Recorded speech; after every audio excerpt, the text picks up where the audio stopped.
In lesson 6, we're going to be working with trigonometric ratios. So we're going to be solving problems using cosine, sine, and tangent, and we will get into what those are in this lesson. So we're starting on page 158. So go ahead and estimate the value of z. So we're just estimating. So you can certainly use your right triangle table. You can use other methods. You're just estimating a value of z.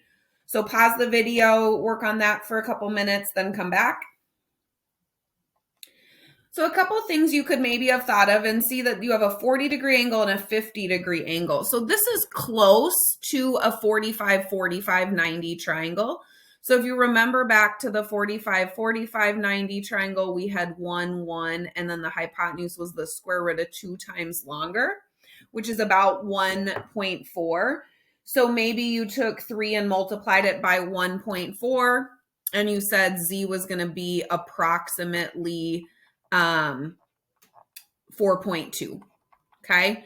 And maybe you said a little bit bigger, a little bit smaller. You were just guessing, but you used some idea here to help you estimate.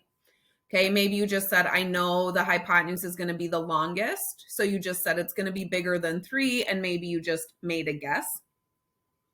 You also could have used your table looking at a 40 or a 50-degree angle here. So if you looked at the 40-degree angle, labeling this as the opposite side and this as the hypotenuse. So looking at the 40-degree angle opposite hypotenuse box, and maybe you set up a ratio or a proportion there to help you come up with something. Okay, but just guessing or giving an educated guess on this estimate. So when we're looking at triangles, so if we take a look at the triangle on the screen, okay, so this table has been useful in helping us, but it kind of lacks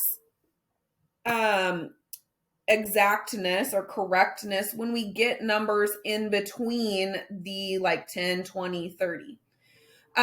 So how would we do that for angles that aren't multiples of 10 or aren't on our table? So there's got to be a way that we can kind of move away from estimating and into calculating, because we know that 24 is between 20 and 30. So we could use these decimals to help us. We could figure out a 10-degree or the 20-degree angle proportion, the 30-degree angle, and then guess, okay, and get some type of estimate. But there's got to be a way to exactly calculate. So that's what we're going to be looking at this lesson. So we're going to be getting into actually looking at what sine, cosine, and tangent are, and we're going to write this in our reference chart in the upcoming slides. But this COS is the shorthand of cosine, and cosine is a function that is the ratio or the division of the adjacent side by the hypotenuse in a right triangle with whatever angle you're looking at. So this could be any of those acute angles you're looking at. SIN stands for sine, and sine is the ratio of the opposite side over the hypotenuse. And TAN stands for tangent, and tangent is the ratio of the opposite over the adjacent. So put these on your reference chart. Okay, so here's the first one that you can put on your reference chart. So write in cosine.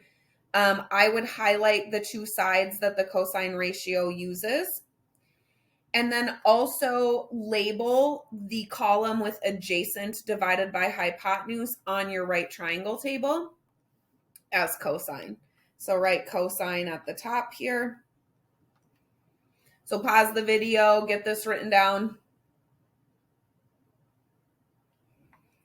Sine ratio is the opposite versus the hypotenuse. So opposite being across from the angle divided by the hypotenuse. So this middle column in your table is all of the sine ratios.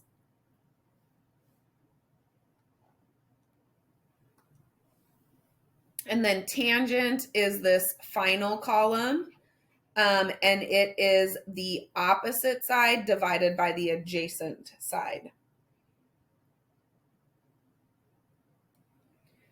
So your calculator here has these values all plugged in for every acute angle possible in a right triangle.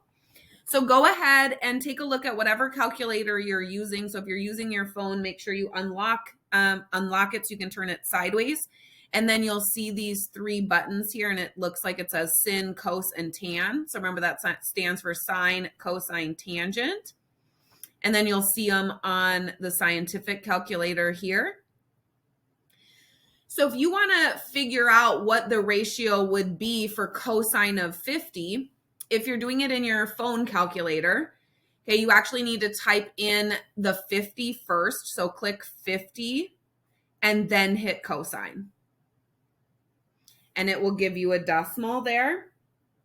In your scientific calculator, you can type cosine first, and generally it'll do this. Okay, right here, it'll open up a parenthesis. So you'll type in cosine and it'll give you a parenthesis. Then you type in 50 and you can close that parenthesis.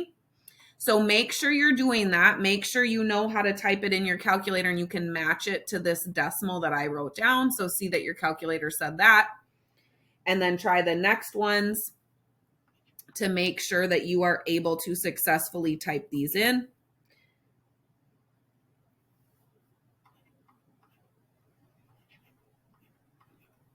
So check that, make sure you understand how to type it in. Then go ahead and try it for cosine of 40. So we did sine, cosine, and tangent of 50. So now do it for 40.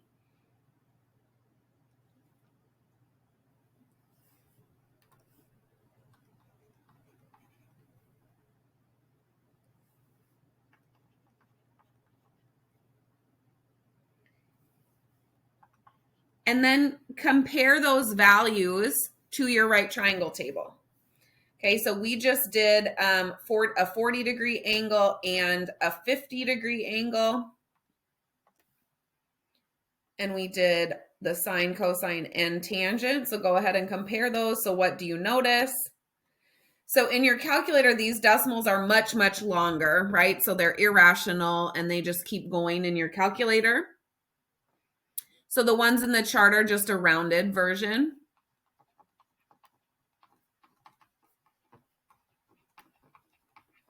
But you'll notice that they're the same decimal, okay? So the chart is just a rounded version. So let's go ahead and calculate using our new functions to find the value of z, okay? So you can use your right triangle table or you can use your calculator. I'm gonna set up with the calculator. So go ahead, I don't care which angle you choose, okay? I'm gonna choose the 40-degree angle. Okay, so pick which angle you're gonna look at because then that defines where your opposite side is. So this 3 is the opposite side and the z is the hypotenuse. So then look in your table and figure out opposite and hypotenuse and see that that's the sine function. So here's how we would set that up using this new function. So we would say the sine of 40 is equal to the opposite side over the hypotenuse. Okay, so the sine of 40 is equal to 3 over z. So then you can type in sine of 40 into your calculator and get 6.642787, whatever your calculator does, and you don't have to do that many decimals, equals 3 divided by z. So then you can make a proportion and you can cross multiply. So then we get 0.642787, however many decimals you did, times z equals 3. So then you can divide by this decimal to both sides. And if you do, I would do at least three or four decimals. So then we get z equals 3 divided by that decimal. and you get 4.66 or 4.7 to the nearest tenth.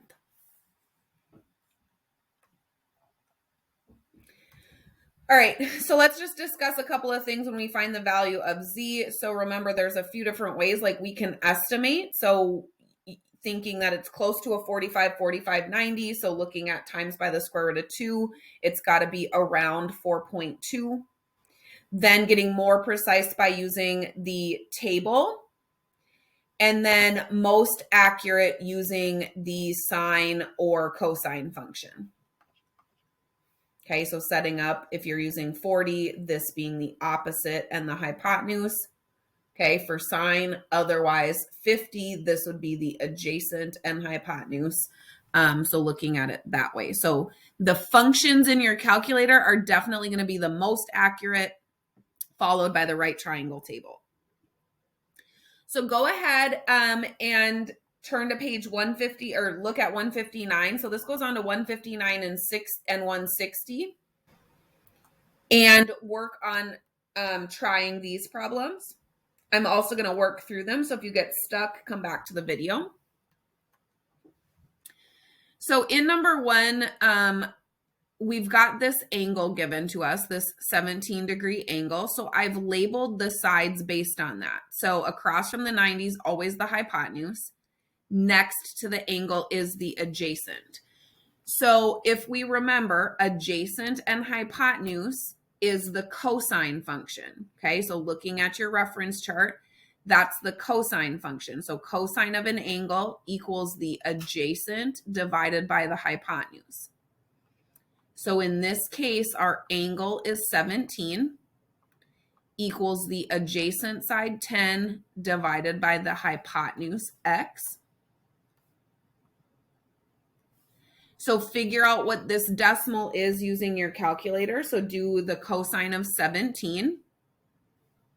And we end up with 0.9563 equals 10 divided by x. And then you can set up a proportion there to cross multiply. So you get 0.9563 times x equals 10. Divide by 0.9563.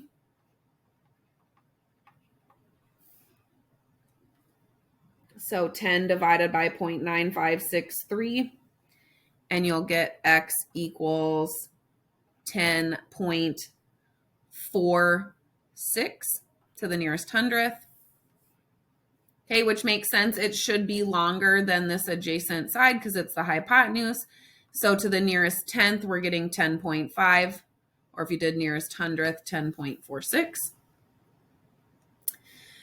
For number 2, we see that we've got these two angles given. Remember, we've been doing right triangles. So we want to make sure that that angle is actually a right angle. So if we do 42 plus 48, we get 90. So if these two angles total 90, then this one is also a 90-degree angle. So now pick either of these two angles. Doesn't matter which one you did. Okay, so I'm going to do the 48-degree angle. So across from the 48 is the opposite.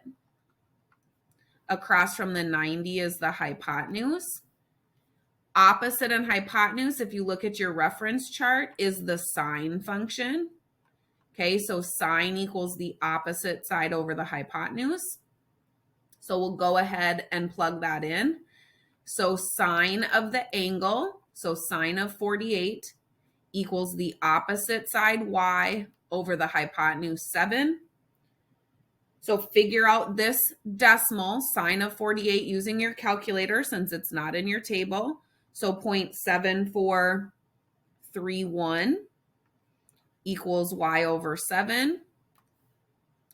You can set up a proportion and cross multiply. So you're going to get 7 times 0.7431. Okay, so you're going to get 5.2. 1 times y is just y, so then you have y solved for. It makes sense. It should be smaller than that 7, right?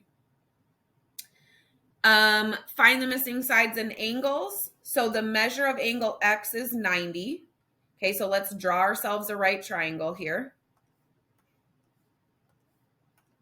So draw a right triangle and then label it. So we've got X is a 90-degree angle. Y is a 12-degree angle. So X, Y, Z. And XZ, so XZ has a length of 2. So make sure you get all that stuff labeled. Then it wants you to find the missing sides and angles. Okay, so we're going to need to find this side, which let me just label the sides. So this is the opposite side. Okay, this is the hypotenuse. So I'm just going to call it H. And this next to the 12 is the adjacent side. And then we also need to come up with this angle here. Okay, so angle Z we can come up with pretty quickly. So we'll just take 180 minus 90 minus 12. Or remember, these two angles always total 90. So I could just do 90 minus 12 and get 78 for this angle. Then set up some functions. So if we're going to solve for the hypotenuse first, we have the opposite. We want the hypotenuse. Look at your reference chart. That's the sine function that puts together opposite and hypotenuse. So sine of 12 equals the opposite 2 over the hypotenuse that I'm just calling H. Okay, set up a proportion. And actually you can do the decimal version of this first if you would like to. So sine of 12 is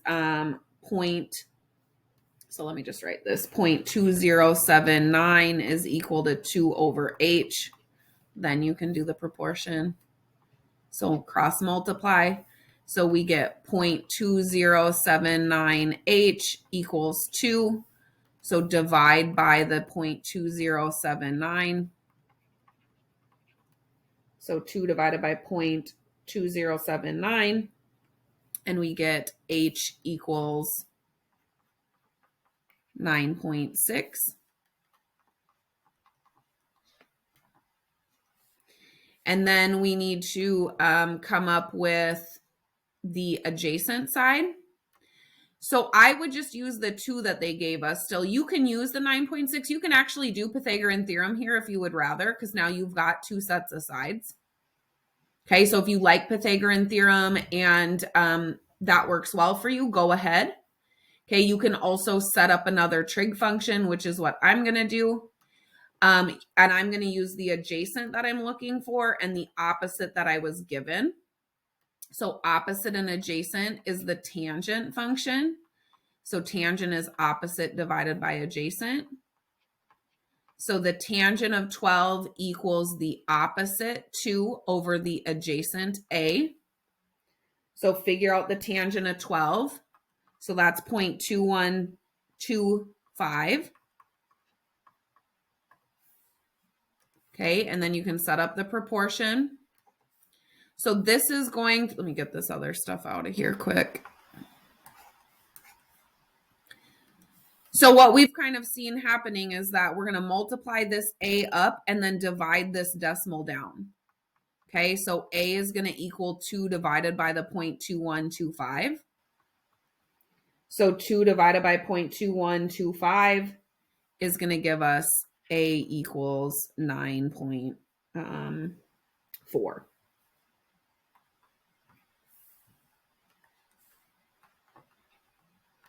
And again, you could have done Pythagorean theorem for that as well. So that would be putting in 9.6 squared equals 2 squared plus A squared and solving. And you would have come up with a very similar answer.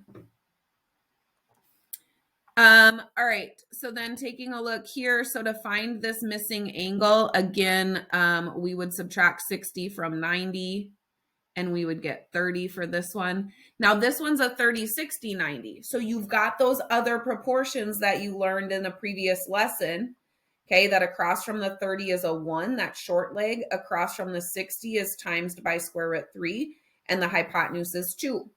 So you can use those proportions. Okay, so this short leg you can double to get the hypotenuse. You can also take the short leg times the square root of 3, okay, to get this long leg. So you can leave it as 4 square root 3. You can also get the decimal. So if you can remember this, that's fairly quick. You can also set up trig functions. Okay, so if you're looking at the 60-degree angle and you want to be solving for the hypotenuse, the 4 is the adjacent side. So that would be a cosine function. So cosine of 60 equals the adjacent over the hypotenuse. So you would figure out what the cosine of 60 is, which is 0.5. And then you can solve this proportion. So multiplying by h, dividing by 0.5. And you'd get 4 divided by 0.5, which is 8. Okay, same thing. Then you could set up another trig function to find this length, okay, to find the opposite. Or you could do Pythagorean theorem. So there's lots of options to finishing up these problems. Okay, C is going to be very similar. So again, draw yourself a right triangle. Okay, K is a 90-degree angle.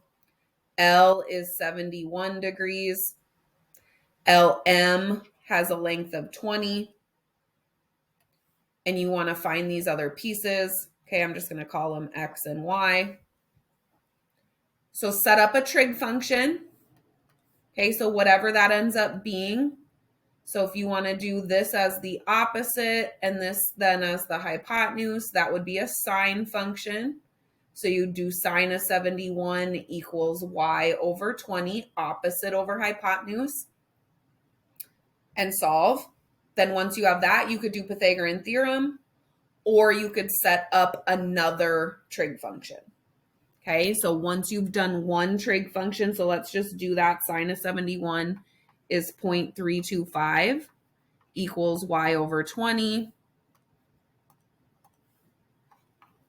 Cross multiply.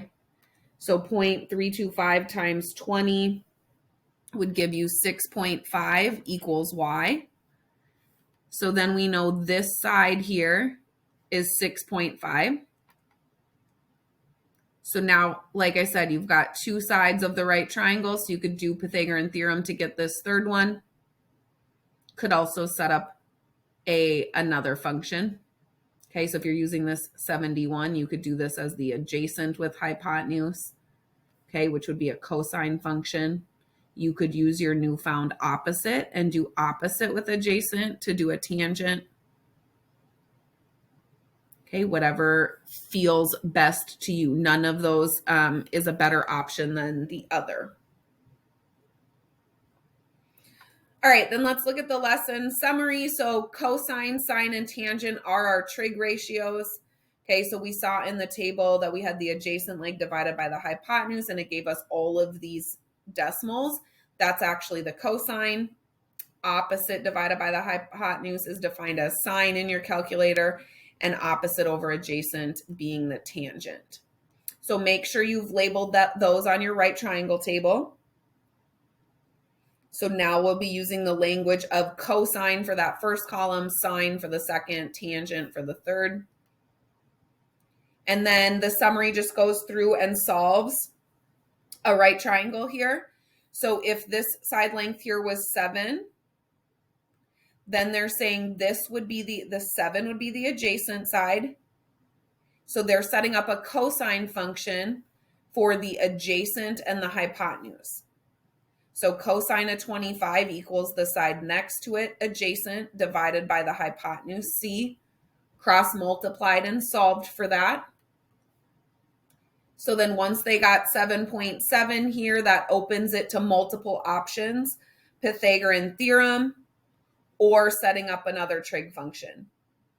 Tangent if you did a over 7, sine if you did a over 7.7. The summary did tangent, used the opposite over the adjacent.